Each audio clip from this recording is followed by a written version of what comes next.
मुद्दा एक ही है कि जो एसएससी में जितना भी घपला, जितना भी स्कैम हो रहा है, तरह तरीके से स्कैम हो रहा है, आप जानते हैं। पेपर में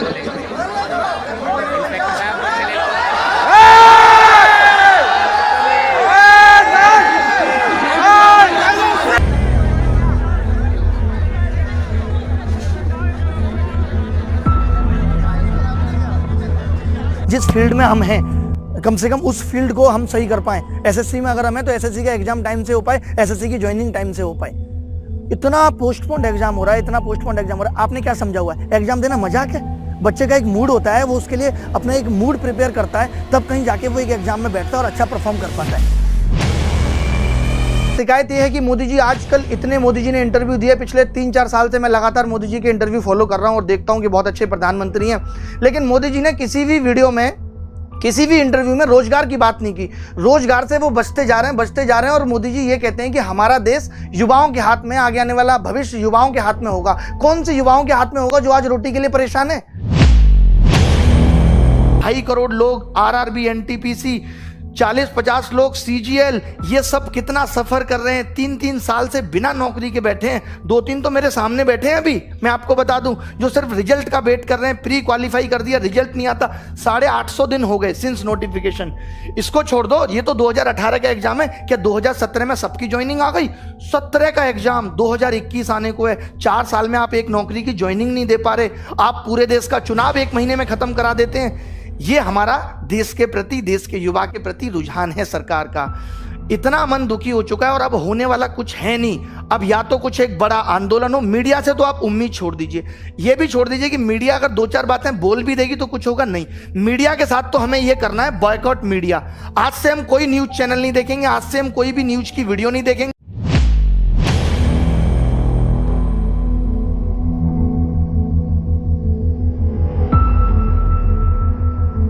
अगर नौकरियां नहीं दी गई और अब अगर रोजगार पे बात नहीं हुई तो इस देश का युवा गले में बेरोजगार का पट्टा डाल के घूमेगा। जो ये मीडिया सरकार के कहने पे ये दिखा रही है कि सब कुछ अच्छा चल रहा है, ये बहुत दिनों तक नहीं चलने वाला। इससे सरकार का ईगो इतना बढ़ चुका है कि आज सरकार खुद को देश से ऊपर समझने लगी है। आप कितने भी आंदोलन कर लो, कितने भी प्रोटेस्ट कर लो, आपकी बात पे कोई ध्यान देने वाला नहीं है। हमने क्यों ये 25 तारीख रखी है, क्यों हमने 5 दिन का वक्त लिया है कि 5 दिन के अंदर हम इस पूरे देश को जगा देंगे, इस देश की मीडिया को जगा देंगे, इस देश की सेलिब्रिटीज को जगा देंगे। आवाज इतनी बुलंद होगी कि आज मिलियन ट्वीट्स होने के बाद भी अगर मीडिया इस मुद्दे पे बात नहीं करती, मीडिया अगर सरकार को अप्रोच नहीं करती कि देश में सब कुछ ठीक नहीं चल रहा। वैसे आप भी जानते हो, मैं भी जानता हूं कि सरकार को भी पता है कि देश में ठीक नहीं चल रहा, बट ये इतना बड़ा मुद्दा नहीं है। हम किसी लॉ को वापस करने की बात नहीं कर रहे।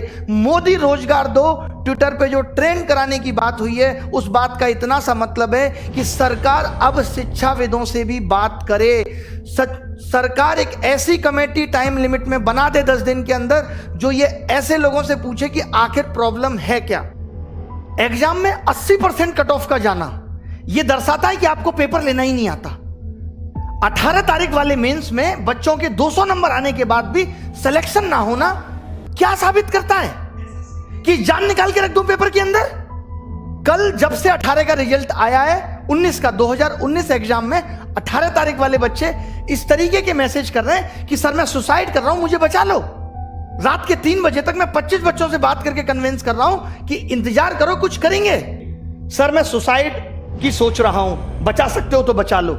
ये लोगों के मैसेज है। पगले हो क्या? तुरंत मैंने कॉल किया, उसको समझाया, सर कुछ तो करो, आपसे मेरी एक्सपेक्टेशन है। कौन सा सिस्टम आप अच्छी तरीके से चला पा रहे हैं बताइए? अगर आज एसएससी ठीक तरीके से काम नहीं कर पा रहा, मैं तो ये मान के चल रहा हूं कि उनके पास मैन पावर नहीं है। आज अगर टैक्स डिपार्टमेंट ठीक तरीके से काम नहीं कर पा रहे, तो मैं समझ रहा हूं उनके पास मैन पावर नहीं है।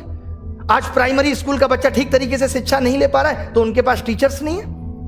बताओ, आज हमारे देश में इतना इंजीनियर्स प्रोड्यूस हो रहा है, क्या इस्तेमाल कर रहे हैं हम उस इंजीनियर्स का? आज हमारा इसरो वहीं के वहीं है जो नासा को टक्कर दे सकता था। आप कम बुद्धि समझते हैं? मोदी जी तो खुद ही कहते हैं इस देश के युवा में बहुत दिमाग है। 4 करोड़ केस सुप्रीम कोर्ट में पेंडिंग है। क्या जजेस की कमी नहीं है न्यायपालिका में? कहां कमी नहीं है, कमी बस नेतागिरी में ही है। एमपीज की संख्या बढ़ा लो, उनकी सैलरी बढ़ा लो, एमएलए की संख्या बढ़ा लो। एक छोटी सी गलती, अभी जो लोग नए जुड़ेंगे, जिनको पता नहीं है एसएससी के बारे में, मैं उन लोगों को बता दूं कि ये एक मेंस के पेपर को 3 दिन में लेते हैं, 15, 16, 18। 15, 16 का पेपर ये नॉर्मल बनाते हैं, 18 का पेपर ये इतना हलवा बना देते हैं जिसमें बच्चों के 200 नंबर आते हैं, 190, 195। अब जब ये नॉर्मलाइजेशन करते हैं तो वो सारे बच्चे बाहर हो गए। अब आप एक बात बताइए, जिस बच्चे का नॉलेज बहुत अच्छा था, जो खुद से 200 नंबर ला सकता था, जो बच्चा खुद से 200 नंबर ला सकता था, वो अपना पेपर 1.25 घंटे में करके बैठ गया, तो आपने उसका स्किल कहां टेस्ट किया? वो तो पौना घंटा उसका बर्बाद हो गया पेपर के अंदर। और अब आप कह रहे हो कि आपके जो 200 नंबर थे वो उन बच्चों के मुकाबले कम है और उनको आपने 160 पे ला दिया और उन किसी बच्चों का सिलेक्शन नहीं हुआ। ये कहां की इंसानियत है? अब आपको 2019 का 18 वाला मेंस दोबारा कराना होगा। लड़ाई उस मेंस को दोबारा कराने की है। जब आप 20 लाख बच्चों का प्री 20 दिन में करा सकते हो, तो आप 1.5 लाख बच्चों का मेंस एक दिन में क्यों नहीं करा सकते? क्या आपके पास इतने रिसोर्सेज भी नहीं रहे अब कि आप पेपर का लेवल एक जैसा रख सको?